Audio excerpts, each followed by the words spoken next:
There is insecurity in Nigeria today. Nigeria is unsafe. Akwa Ibom is unsafe. Uyo is unsafe. There's general insecurity in Akwa Ibom. As a matter of fact, Omoino and Bola Tinubu equals insecurity, economic and physical. Bola Tinubu and Omoino, the Akwa Ibom state governor, they are like two culprits. I accuse both of them of not securing their various domains. They are responsible for insecurity and suffering in their own domains at the federal level and at the state level. Bola Tinubu should be held accountable. The president of Nigeria, he should be held accountable for the economic calamity he initiated in Nigeria last year after he took over office. He is responsible for the worsening physical and food insecurity nationwide.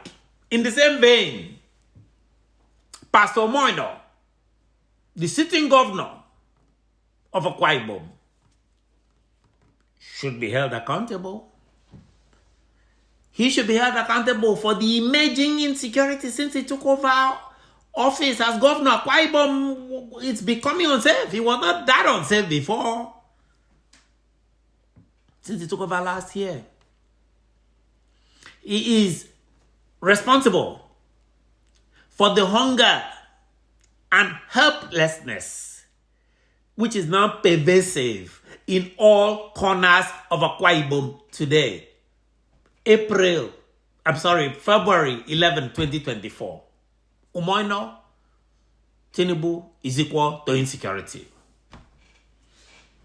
My name is Offiong Akwa.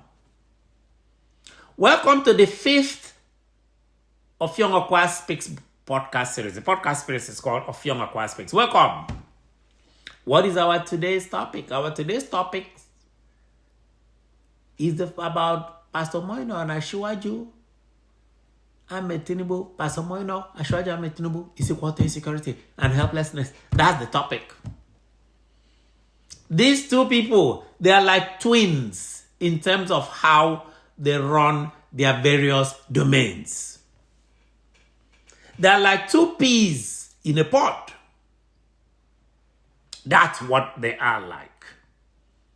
So please, listen to this broadcast as we are going to, in very short order, ask and try to answer as many questions as we can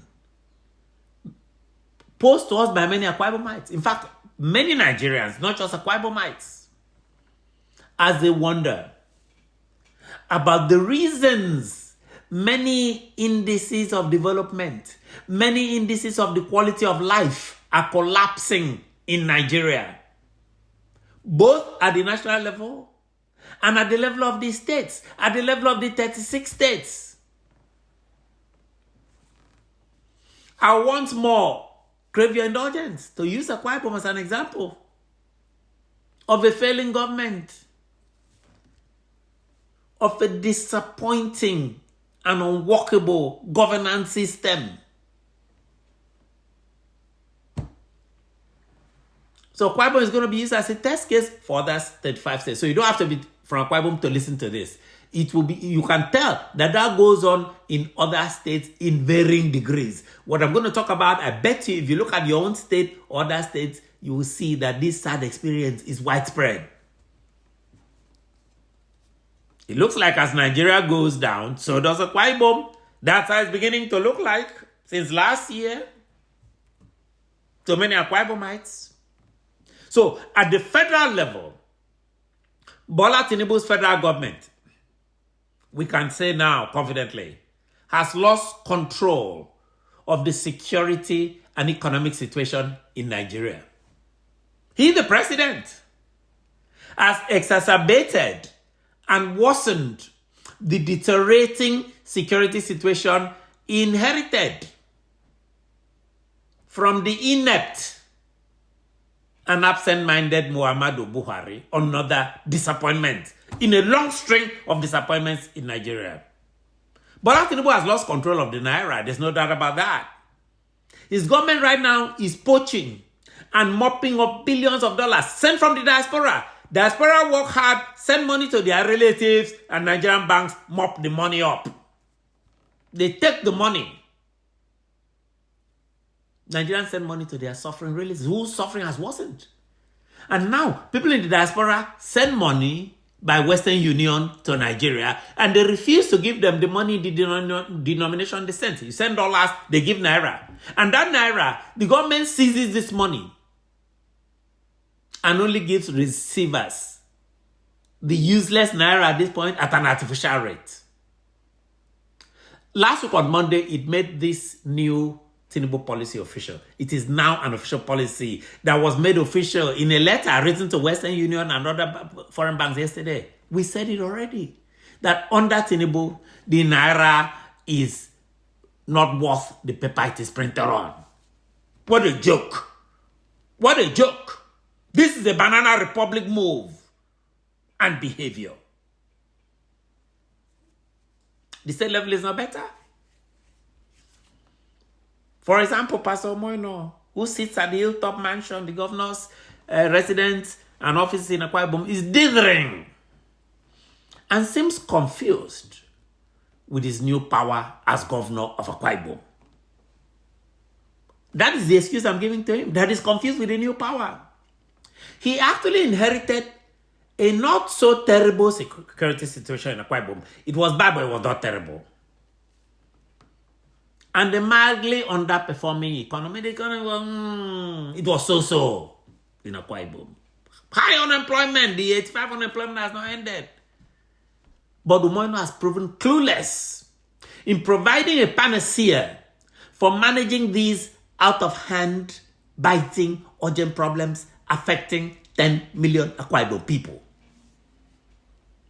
This broadcast, however, I mentioned federal level, but it's going to focus on the sitting governor's failure to use the approximate 20 to 30 billion naira derivation funds accruing to Akwa Ibom every single month to address the physical and economic security of Akwa Ibom people. He's not been able to do it. The economic security of 10 million Akwa Ibomites has been impaired.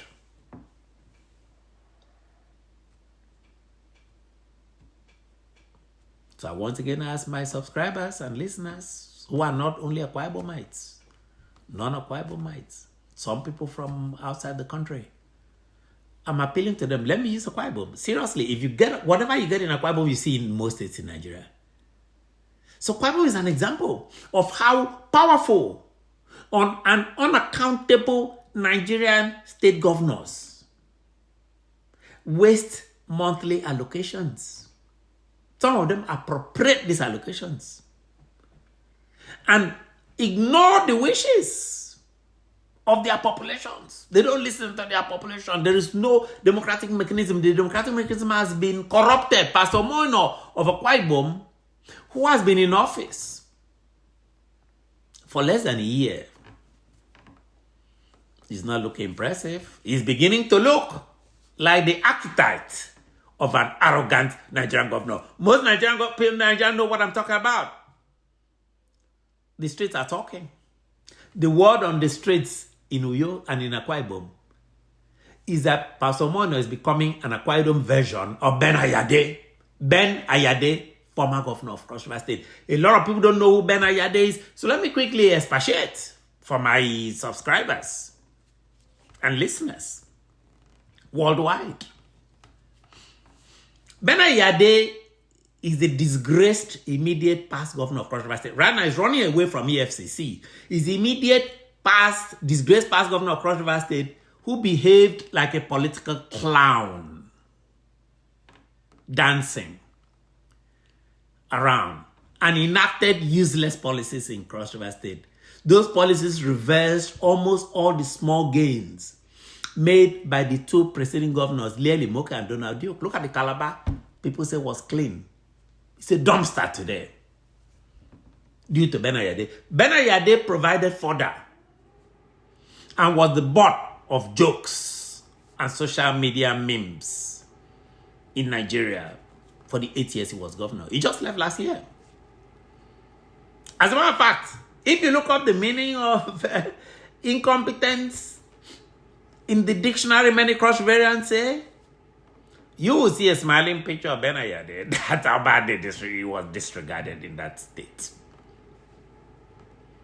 The streets in New York are talking, and we are listening. We are listening to them. We are not listening to the politicians who ride around in big SUVs. We are echoing the thoughts and feelings of Akwa Ibom people in general, not those who live in a wet housing or shelter Afrique or other elite spaces. We are listening to what many Nigerians say. Akwa Ibomites feel that the making of an Akwa Ibom Benayade is in progress. So what's our job? Our job is to put their opinions on our podcast for the world to hear. That is our sacred job. That is what we are here for. That is what I'm here for. To speak on behalf, dispassionately, of 10 million Akwa Ibomites who are afraid of repercussions if they freely express their views the way I am right now to you, my viewers and subscribers. Many people feel like Akwa Ibom is about to be in soup. I will, in this broadcast, ladies and gentlemen, use direct quotes from Moino's government as I'm addressing this security matter and newspaper reports about the laughable plans the governor has made to address the security and economic malaise in Akwa Ibom. I've seen those plans. They don't make a lot of sense. Let's start with security. Let's begin with security. Security in Akwa Ibom State. Security in Akwa Ibom is in the throes of robberies, unsolved murders, kidnapping of its innocent citizens. Many Akwa Ibomites have told me that the situation in Uyo today and other Akwa Ibom towns and villages, so it's not like this has never happened in Akwa Ibom before. It reminds them of the dark and grim period of fear that enveloped the state during the rule of Senator Godswill Akpabio as governor from 2007 to 2015, approximately, I begin. Criminal and political kidnapping was rampant and rife those days when Akpabio was governor. Political kidnapping was the order of the day. I stand to be contradicted. I welcome any pushback. And political opposition to the then governor was, it was met with government backlash. There was a lot of staged kidnapping.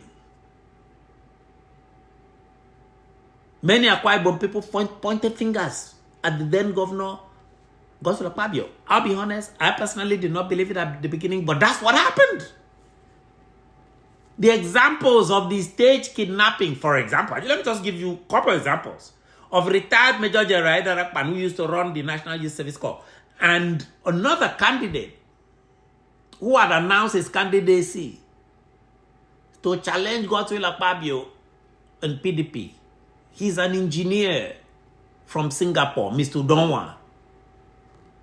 In 2011, that is still fresh in people's memories. In fact, Udonwa's mother herself was kidnapped in Uyo during this electioneering period. The poor woman was kidnapped from her house in Uyo. Many believe this was an attempt to silence Engineer Udonwa and have him go back to Singapore. Don't ask me if this was the case or not. I'm just stating my views. A lot of Akwa Ibomites witnessed this era in person. So me, I'm giving my own testimony.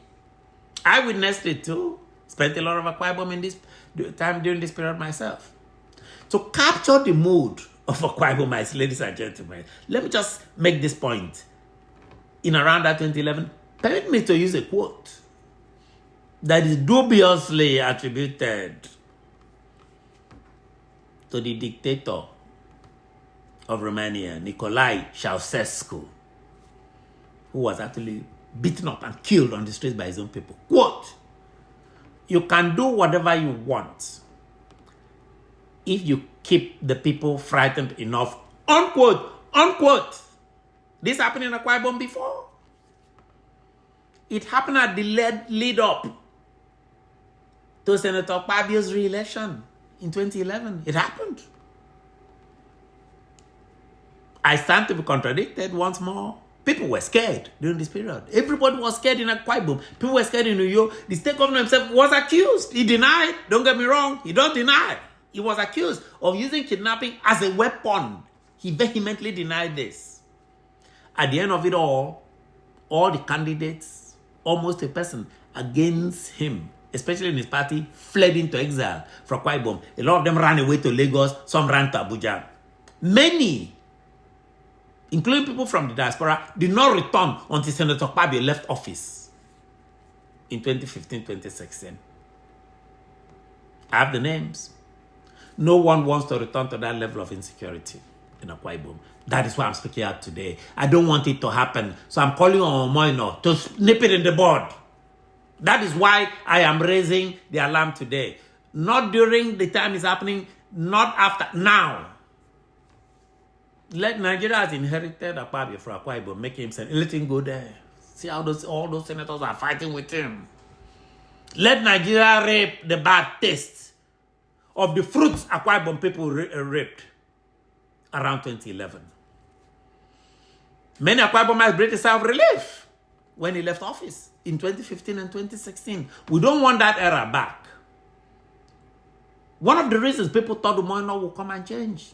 But people are worried that Governor Moino's lackadaisical attitude and approach may land us in Akpabio's 2016 era. Once again, people are worried, very worried. Moino, admittedly, has tried to respond to this. So let us now examine the steps the governor has purportedly taken. These are the steps he says he has taken to nip this developing situation in the bud. He's done the following. 1, he created a new Ministry of Internal Security and Waterways in Akwa Ibom. That's the first move. This is a brand new ministry. This happened after Moino took over the reins of government last year. 2, he summoned Akwa Ibomites to prayers at the new Bundogo, which we've done a broadcast about, called Akwa Ibom Worshiping Center. Some prominent Nigerian columnists have referred to it as Akwa Ibom Basilica. People consider it a waste of money and time. 3, the governor, the past weekend, called for a 3-day statewide crusade. 3-way statewide crusade to manage this crisis. Think about this. 3-day statewide crusade? Is Akwa Ibom a religious organization or a state that needs to be run? But in fairness to him, let us examine these 3 efforts, whether they've yielded fruit or not, to see whether this has contained the insecurity in Akwa Ibom State, which the governor promised it would. Let us begin with the new Ministry of Insecurity. To be exact, I'm quoting directly from news reports, from Vanguard, these Nigerian news reports on this new ministry. I am not using my own quotes. I have a lot of quotes, as you can imagine, but I'm not using my own. So let me use the first quote from reports. Governor Moino of Akwa Ibom State has explained that his administration created the Ministry of Internal Security.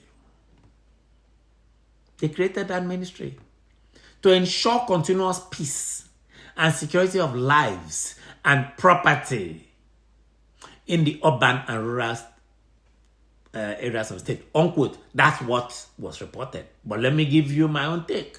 This brand new ministry, ladies and gentlemen, I can say confidently today, has stumbled from day one. This Ministry of Internal Security has not lived up to its billing.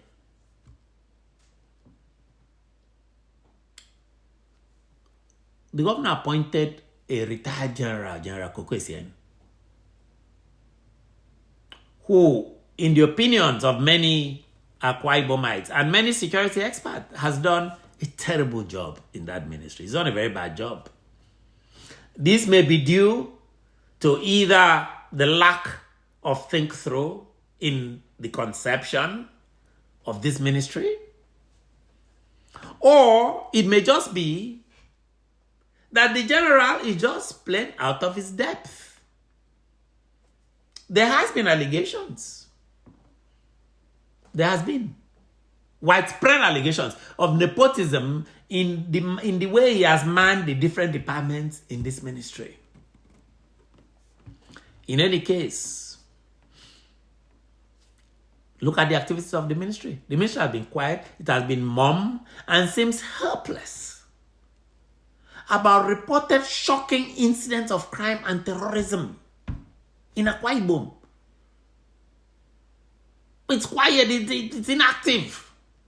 I'll give you examples. Recently, the beheading of a police inspector. This happened approximately the past 2 weeks. Beheading of a police inspector. Terrorist infiltration in Barenin of Fulani terrorists. Banditry in Oron. 10 suspected terrorists, economic terrorists, were arrested this week in Akwa Ibom waters for bunkering. The infamous cows are back again. Those cows are now reportedly roaming all over Akwa Ibom towns. Cows are back. We thought they went away with Buhari. They are damaging farms. They are worsening the growing insecurity in Akwa Ibom State. It is instructive that the creation of the present infamous Ministry of Internal Security and Waterways, the whole idea of creating it was to help the state. One of the main ideas, was to help the state deal with the anti-grazing law, enforce the anti-grazing law passed by the State House of Assembly. The State House of Assembly passed anti-grazing law because people had complained in the past that the weak, corrupt Nigerian police for MPF failed to act because they were afraid of the nepotistic Fulani President Muhammadu Buhari, who seemed to favor Fulanis. So they were afraid because these people are Fulanis. He was the president then. So this was not enforced. So one of the things, or what you consider one of the specific rationales given for the formation of this local security imperative, starting a new ministry of internal security and waterways, was that this ministry will enforce the law. That's what was taught. But people say this law is not being enforced even today. People believe that the cows are owned by big men. That these cows are owned by the big men other than the itinerant Fulani herders who create problems, as I've mentioned before, in the hinterland.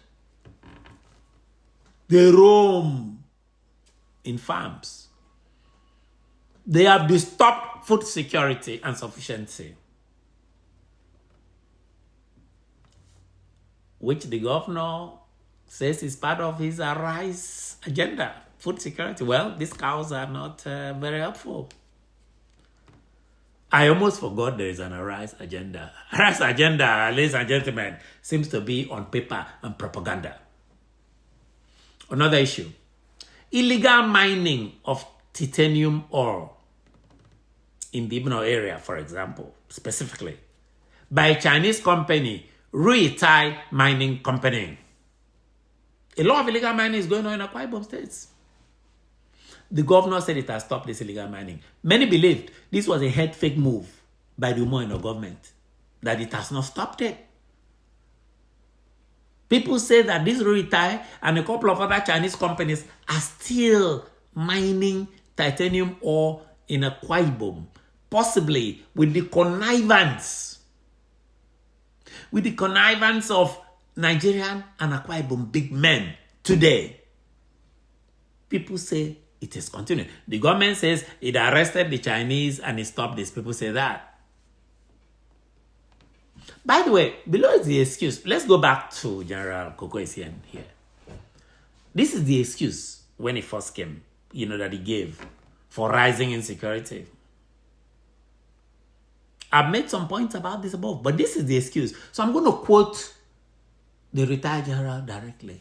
Quote, Akwa Ibom coastline, besides its long stretch of over 129 kilometers, has many adjoining rivers emptying into it. Many adjoining rivers emptying into it and providing safe areas for criminals. Unquote. Unquote. So General is blaming the borders of Akwa Ibom. He's saying that the borders are porous. What? Really? If they are that porous, so why even accept the appointment then? Because your job is to fix the insecurity. So it's so difficult. So because of that, it's difficult for you to manage the state security-wise. Well, I know security experts in the state. I have Akwa Ibom classmates who are security experts, and some of them tell me that they can do a better job than that general. They have challenged this appointment. They have challenged the governor on this very important appointment. They have told me that this one appointment should have been based on merit. It should not have been based on the political balancing of commissioners to reflect 31 local governments in the state. No, you can balance commissioners if you want. But when it comes to this particular appointment, because Akwa Ibom governors like to say, well, we are balancing commissioners. So why bring an inner person? The appointment to lead this very, very important ministry at this time of Akwa Ibom ministry should have been based 100% on competency, not the fact that it's from one local government or the other. Well, the consensus, as I've said, is that this ministry presently, like some existing ministries in Akwa Ibom, is moribund. There is a waste pipe. And Akwa Ibom people are no better off. They are no better off. Their lot has not improved since its accomplishment. It has not improved. The general has not done it. Let me give you another quote from the governor about that new ministry, that particular new ministry. He says that that ministry will work and collaborate. Think about this, that the new Ministry of Security Services will work security and cooperate with existing agencies to create peace in the country. I mean, in Akwa Ibom. Which agency? Is the governor serious? The Ministry of Internal Security will work and collaborate with which security agency? The Nigerian Police Force, this one that collect money in the middle of the street. You can give them money, they'll sell their mother. Is it the Nigerian military? Which one in particular? The Nigerian military has been penetrated by Boko Haram and terrorists. So who is Minister of Internal Security going to partner with? What are the defined terms of partnership of this ministry with Nigerian Police Force and the Nigerian military? Akwa Ibom people are asking these questions. Because the police, they see, the Nigerian Police Force is considered the most corrupt agency in the Nigerian government. All you have to do is go and watch what... That's how come you had hashtag and SARS. This was highlighted just a few years ago. Nigerian police openly demand and receive bribes from innocent and fearful citizens who fear for their life. These men point guns at you, asking for money. For simple traders moving their wares on highways from one town to the other across the state or out of the state or into the states. Allegations have been made that the Nigerian police force members cooperate with criminals who have now started setting up shop in Akwa Ibom. So Akwa Ibom is not peaceful anymore. The army, as I said, Nigerian army, is a notoriously brutal and unpatriotic organization. I know it's the officers, not the rank and file. The Nigerian police officer, the Nigerian army has been infiltrated by Boko Haram. It has been infiltrated by international Fulani, ISIS. And ISIS, we now hear, have reportedly established cells in Eket and other parts of Akwa Ibom State. Hence, we are raising the alarm. So, with whom exactly would this new ministry partner? Who? I am out of wits with this sweet talk. An arrangement.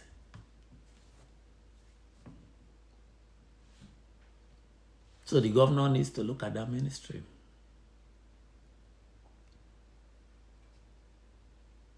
It is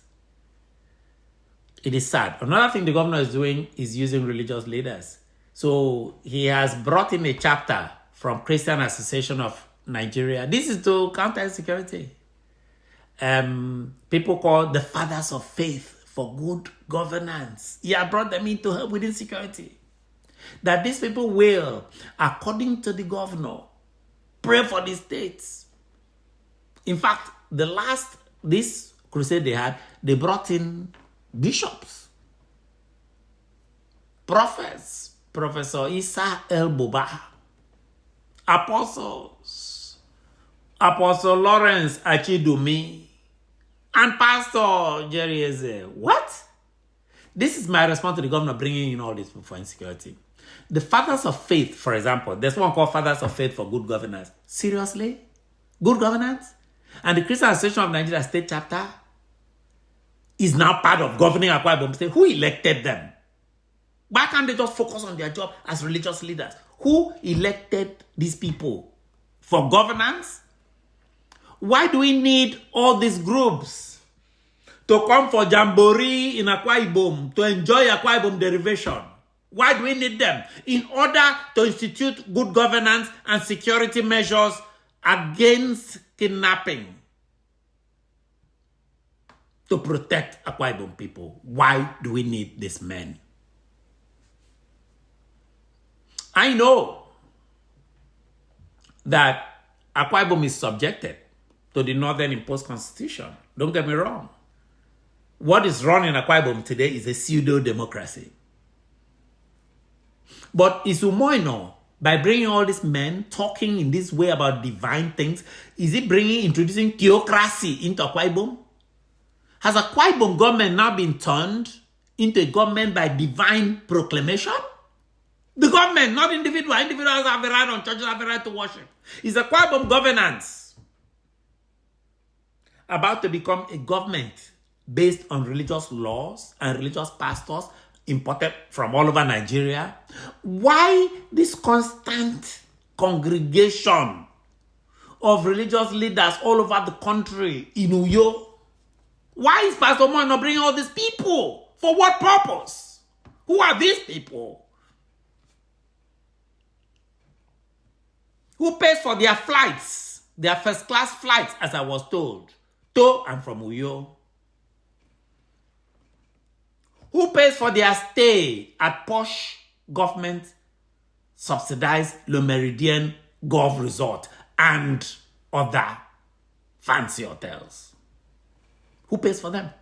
Do they pay for themselves? It is the Akwa Ibom people who foot these bills. I consider this a rip-off of Akwa Ibom people. It is a rip-off. We are not going to be silent on this. We have more than enough retired Akwa Ibom security experts living in Uyo today. From the Army, from the Air Force, from the Navy, from DSS, and other security alphabet agencies. They live in Akwa Ibom today, and they are privately grumbling. Why not ask for their expertise? Religious fathers, faith for governance? Why regularly bring these people? Have we gotten to the Ayade stage? Quote, governance and security in Uyo by asking these men? Why not ask them to remain in their various states, Pastor Chudume, all of them, to remain in their various states and pray for our retired experts, security experts, to guide the governor? Because this is beginning to look like a scheme to funnel money from Akwa Ibom State Treasury. Many people have told me that. I didn't kind of believe it, but I'm hearing a lot of that. They say it's a scheme. As a matter of fact, a well-respected Akwa Ibom leader of thought, done well in his own profession, has now retired, said the following to me. When I tried unsuccessful to figure out why Governor Moino spends all this money in organizing these quote-unquote field trips for Nigerian religious leaders outside Akwa Ibom. I was trying to figure it out. But he paraphrased this quote for me, and I'll quote this Akwa Ibom important person, quote, "The idea is what the governor is doing, is to be doing something just for the sake of doing it. This is because these retreats help them to incur expenses through which they fleece Akwa Ibom State. On the other hand, they could also do something enduring, for example, and productive. But because their aim is abstract from meaningful development or love for true development, they continue staging these hopeless events." Unquote. Wow. This sounds like a bigotry of low expectations by the people. Bigotry of low expectations by weary Akwa Ibom people. This thinking that I just portrayed reflects the opinion of the majority of 10 million Akwa Ibomites outside the elites who are walking around with, driving around with SUV and Mopo. This is my informed take. Do not get me wrong, ladies and gentlemen. Akwa Ibom, for the most part, is a state with Christians. Nobody's denying that. But that's not the issue here. We did not elect a pastor. We'll go to church and bring the church to run the state. That is not what is at stake here. But it is unfair to ask Akwa Ibom people to bear the cost of financing these jamborees to Akwa Ibom. Endless jamboree, one religious leader after another. These jamborees for religious leaders who have said are better off helping Akwa Ibom. There's so many different ways. People can pray for Akwa Ibom in New York, from London, from Abeokuta. Why can't these religious leaders tend their flock at home? If these religious leaders, pastors, prophets, bishops, and apostles really, really love Akwa Ibom people, they should not help waste Akwa Ibom money. They should not. They should not help waste Akwa Ibom money. They should remain in their posts and pray, as I've said before, for 10 million Akwa Ibom people. That is my fervent opinion. They are not helping resolve Akwa Ibom situation by coming to Akwa Ibom. They're just not. So that is one move. But I'm going to give you a final quote, which may appear unrelated. This is the final quote, but it's certainly important. If the governor is honest about his stated goals to secure Akwa Ibom. This statement by the governor was made 7 months ago, on the day he swore in the commissioner for internal security. This is what the governor was quoted as saying in the papers. Quote, "Our youths must be engaged so we can stem a culture of entitlement without corresponding work, which, as you all know, is alien to us, but which sadly appears to have been internalized by our people, unquote. This is from the governor of Akwa Ibom State. This is from Moino. Does Pastor Moino really believe in the above statements? Does he believe that the sense of entitlement must be eradicated in his own government? He doesn't have to look very far. He doesn't want to be seen as saying one thing and allowing another to happen. So I'm going to give him an example within his own government of how this is not happening. Let's take the example of his deputy governor, Senator Akon Eyarinye. As we speak, the deputy governor is almost exclusively hiring his own children and relatives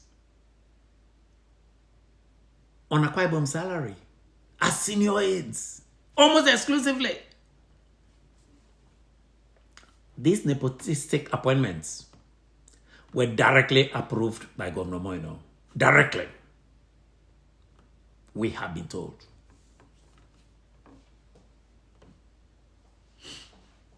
So she has made these appointments in the governor's office. So the nepotism is like staring us in the face.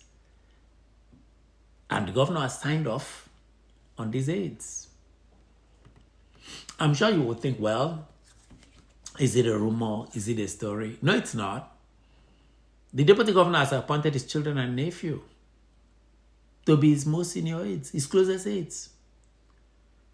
So, of about 5 appointments in that office, she has allocated 3 to her family. 3 to her family. I'm going to be specific. So I'll give you the 3 listed in news reports. Mr. Daniel Eyarinye, that's the son of the deputy governor, is special assistant on special duties in the office of the deputy governor. 2, Mrs. Hannah Wills Obon, AKO Hannah Eyarinye, is the daughter of the deputy governor. She's special assistant in domestic office of the deputy governor. PA to the deputy governor. Dr. Uwe is an Edegi. That is the governor's nephew. I'm sorry, not governor. I'm sorry. It's deputy governor. It's deputy governor. He's personal physician to the deputy governor. These appointments were not, Umono only signed off on them. It was made by the deputy governor. And that particular nephew we now hear has relocated to the UK. So the question Akwa Ibom people want to know is this. Because he was appointed before he moved. You know, Nigerian doctors are running away from Nigeria. So before he moved, people are saying that he's still receiving salaries from Akwa Ibom coffers. Is this legal? So please, Pastor Moino, how does this square with your statements? Because your statements are going to look empty. Those statements you made above, they're going to look empty. Is your deputy governor not implementing what you call sense of entitlement or implementing it? You deplored it. You deplored the sense of entitlement in the quote that I just made. Is this not hypocrisy on your part and double standards? Some Akwa Ibomites have told me that this is business as usual in Akwa Ibom. And Nigeria in general, people appoint their relatives. But hiring that many people, I don't remember Godzilla Kwabia doing that. I don't remember Udo Emmanuel doing that. As your closest aides, that many? Your own children? Directly? With one, the doctor now living overseas, your nephew? And people say she is collecting salary, you have to deny it too. If it's not true. Should this be tolerated by 10 million Akwa Ibomites? I went back and looked at the past governors of the state. I don't remember them approving their children or their relatives hired in large numbers as senior aides in that particular office. I call on Pastor Umo not to do a lot of things. I call on him to withdraw this particular appointment. Withdraw these appointments.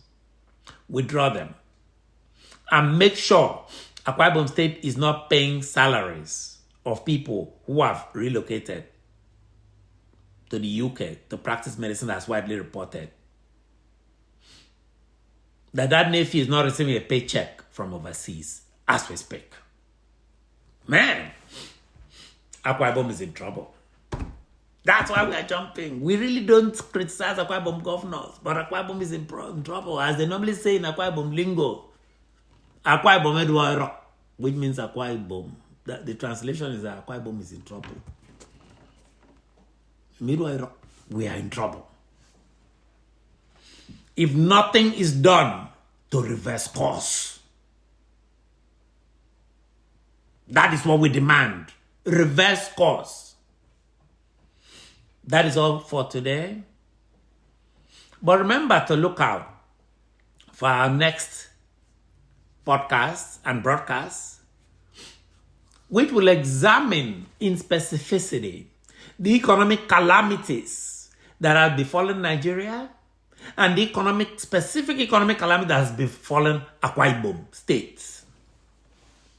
I am Ofiong Akwa. Thank you for listening. And a huge thank you for subscribing and sharing my YouTube podcast and broadcast with friends and family. Be good. Goodbye.